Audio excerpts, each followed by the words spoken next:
सनातन धर्म ज्ञान गंगा चैनल में आप सभी का स्वागत है। मेरे समस्त भाइयों बहनों तथा मित्रों, आप सभी को जय श्री कृष्णा। श्री भगवान आप सभी का जीवन आनंदमय, मंगलमय तथा भक्तिमय करें, ऐसी श्री भगवान जी से प्रार्थना है। मेरे प्यारे भाइयों बहनों तथा मित्रों, सनातन धर्म ज्ञान गंगा चैनल में इस समय हम लोग श्रीमद् भगवत गीता ज्ञान हिंदी सरल रूप में श्रीमद् भगवत गीता ज्ञान समझ रहे हैं। मित्रों, पिछले वीडियो तक हमने अध्याय 1 के श्लोक 35 तक सरल रूप में समझ लिया था। अब हम आज उससे आगे अध्याय 1 के श्लोक 36 से लेकर श्लोक 41 तक को सरल रूप में समझने का प्रयास। प्यारे भाइयों, अध्याय 1 के श्लोक 35 तक हम यह सब समझ चुके हैं कि किस प्रकार जब भगवान श्री कृष्ण जी ने अर्जुन के रथ को दोनों सेनाओं के मध्य में खड़ा कर दिया तो अर्जुन ने कौरव सेनाओं में अपने गुरुदेव गुरु द्रोण, कृपाचार्य और अपने पितामह भीष्म तथा अपने भाई बंधुओं को ही युद्ध में देखा और इन सब को देखकर अर्जुन के मन का मोह जाग उठा। मित्रों, मोह के वश हुआ अर्जुन जो धर्म से क्षत्रिय था, उसके अंदर शूरवीरता का गुण था, मगर वो मोह के ग्रस्त होने के कारण अपने क्षत्रिय धर्म को भूल गया और वो भगवान श्री कृष्ण जी से कहने लगा कि भगवान, हे केशव, इन अपने सगे संबंधियों को मारकर मुझे क्या लाभ मिलेगा? इससे तो मुझे पाप ही मिलेगा। इसीलिए मैं तीनों लोगों का चाहे राज्य मिल जाए तो भी मैं ये युद्ध नहीं करूंगा। और यह कह के अर्जुन ने अपने हथियार नीचे रख दिए और भगवान श्री कृष्ण जी से बोला। अध्याय 1 का श्लोक 36 और 37 अर्जुन भगवान श्री कृष्ण जी से बोल रहे हैं कि हे जनार्दन, अपने ही कुल का नाश करने का कितना बड़ा पाप होता है, ये सामने कौरव सेना में मेरे बंधु बांधव और मेरे गुरुजन नहीं जान रहे हैं, इसलिए ये युद्ध की इच्छा से आकर सामने खड़े हो गए हैं। मगर हे माधव, हम तो इस पाप को जानते हैं कि कुल में अपने ही भाई बंधुओं और अपने गुरु को, अपने पितामह को युद्ध में करके उन्हें मार कर कितना बड़ा पाप चढ़ता है। तो हे केशव, मैं इस पाप में नहीं पड़ सकता और इस पाप में पड़कर मैं अपने कुल का नाश नहीं कर सकता, क्योंकि हे कृष्णा, जब जब कुल का नाश होता है तो कुल में सनातन कुल परंपरा का नाश हो जाता है और उस कुल में अधर्म की प्रवृत्ति बढ़ जाती है। और हे कृष्ण, जब कुल में अधर्म की प्रवृत्ति बहुत ज़्यादा बढ़ जाती है तो उस कुल की स्त्रियां दूषित हो जाती हैं और अपने स्थितपन के स्वभाव से उनका पतन हो जाता है। हे माधव, और फिर ऐसे कुल में वर्ण शंकर संतानें उत्पन्न होती हैं। हे केशव, हमारे शास्त्र कहते हैं कि जिस कुल में वर्ण शंकर उत्पन्न हो जाता है, ऐसे कुल में पिंडदान, श्राद्ध, तर्पण आदि स्वीकार नहीं किए जाते, जिसके कारण ऐसे कुल के पितृ अधोगति में गिर जाते हैं।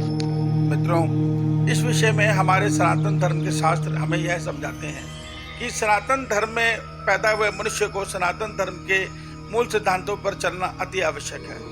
अगर मनुष्य सनातन धर्म के मूल सिद्धांतों पर नहीं चलता और अज्ञानवश भूल पर भूल करता हुआ अन्य सभ्यताओं या अन्य धर्मों की नकल करता हुआ जीवन जीने का प्रयास करता है तो वह अनजाने में ही बहुत बड़ी बड़ी भूलें कर अपने कुल में अपने ही कुल का नाश कर बैठता है। मित्रों, इसका कारण यह है कि जब हमारा सनातन धर्म के शास्त्र बताते हैं, जब जब कुल में बहुत ज़्यादा अधर्म बढ़ जाता है तो ऐसे कुल में पुरुष और स्त्रियों की बुद्धि दूषित हो जाती है। पुरुष अपने वह विचारों में, अपने बुरे कर्मों में लग जाते हैं, मांस, मदिरा, स्त्री भोग, और महिलाएं अपने दूषित बुद्धि होने के कारण वो अपने गलत कर्मों में लग जाती हैं, जिसका परिणाम ये होता है कि ऐसे कुल में किसी अन्य कुल की संतान उत्पन्न हो जाती है।